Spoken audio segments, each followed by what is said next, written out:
Assalamualaikum warahmatullahi wabarakatuh. Perkenalkan, nama saya Anissa Nabila dengan NIM 230402006. Saya dari Prodi Bimbingan dan Konseling Islam dan Fakultas Dakwah dan Komunikasi dengan nomor absen 53. Jadi saya ingin menjelaskan tentang kelompok saya, yaitu kelompok 11 yang berjudul tentang isu gender dalam penerapan syariat Islam di Aceh dan posisi kaum perempuan dalam Islam. Islam mengajarkan kesetaraan spiritual antara laki-laki dan perempuan. Namun, dalam praktiknya, interpretasi ajaran Islam seringkali dipengaruhi oleh budaya patriarki.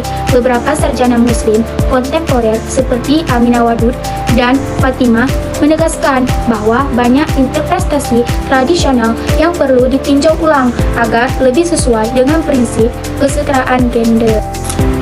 Jadi poin kedua adalah sejarah hukum Islam di Aceh. Aceh memiliki sejarah panjang dalam penerapan hukum Islam, mulai dari masa Kesultanan Aceh hingga penerapan syariat secara formal pada tahun 2001. Sejarah ini mencerminkan dinamika yang kompleks antara agama, budaya, dan politik di Aceh. Penerapan syariat Islam di Aceh diperkuatkan oleh Perjanjian Damai Helsinki pada tahun 2005 yang memberikan Aceh kewenangan untuk menetapkan hukum Islam. Dan yang ketiga ada isu gender dalam penerapan Kanun Jinayah. Kanun Jinayah yang disahkan pada tahun 2014 menimbulkan perdebatan terkait isu gender. Meskipun hukum ini berlaku untuk laki-laki dan perempuan, dalam praktiknya perempuan seringkali menghadapi dampak yang lebih besar, terutama dalam kasus khalwat dan ikhtilat. Ketentuan tentang pemerkosaan dan zina juga dinilai memberikan beban lebih pada korban perempuan daripada korban laki-laki. Kemudian selanjutnya saya ingin menjelaskan tentang posisi perempuan dalam Islam.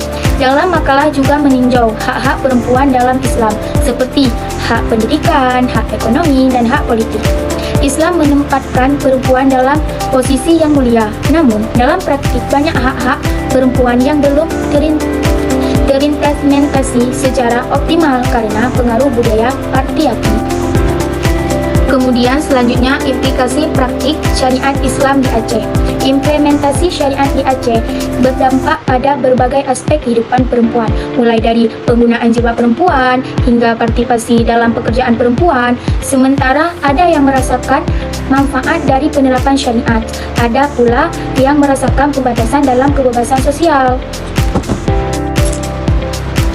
Kemudian saya ingin membahas tentang makalah kelompok 12 yang berjudul Relasi Adat dan Syariat Islam di Aceh. Jadi poin pertama saya ingin menjelaskan tentang pentingnya adat dalam masyarakat Aceh. Adat di Aceh bukan hanya sekedar tradisi, tetapi merupakan bagian integral dan identitas budaya masyarakat. Aturan-aturan adat mengatur berbagai aspek kehidupan, mulai dari acara berinteraksi, norma-norma sosial, hingga penyelesaian sengketa. Masyarakat Aceh menganggap adat sebagai landasan yang perlu dihormati dan dipatuhi, meskipun harus sejalan dengan ajaran Islam. Kemudian ada integrasi adat dan syariat. Penerapan syariat Islam di Aceh sangat dipengaruhi oleh adat yang telah ada sejak lama. Dalam banyak kasus, hukum adat dijadikan sebagai dasar dalam menerapkan hukum syariat. Makalah ini menjelaskan bahwa walaupun syariat dianggap sebagai hukum tertinggi, adat memiliki peran dalam menerjemahkan dan mengimplementasikan prinsip-prinsip syariat ke dalam kehidupan sehari-hari. Kemudian, peran ulama dalam menjembatani. Ulama di Aceh berfungsi sebagai penghubung antara adat dan syariat. Mereka tidak hanya mengajarkan hukum Islam, tetapi juga membantu masyarakat untuk memahami adat dengan ajaran Islam.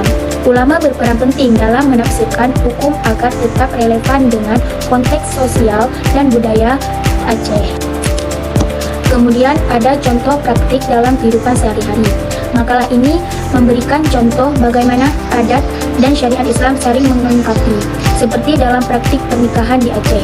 Upacara pernikahan menggabungkan elemen adat dan syariat, di mana nilai-nilai syariat ditegakkan tanpa mengabaikan tradisi lokal. Ini menunjukkan bahwa masyarakat Aceh mampu mempertahankan tradisi sambil tetap taat pada syariat Islam. Kemudian selanjutnya, tantangan dan harapan ke depan. Dalam era modernisasi, hubungan antara adat dan syariat di Aceh dihadapkan pada berbagai tantangan seperti pengaruh budaya luar dan pengaruh sosial. Masyarakat Aceh harus terus beradaptasi untuk menjaga keseimbangan antara melestarikan adat dan menerapkan syariat Islam. Peran ulama dan tokoh masyarakat sangat penting untuk menciptakan dialog yang bagus antara keduanya.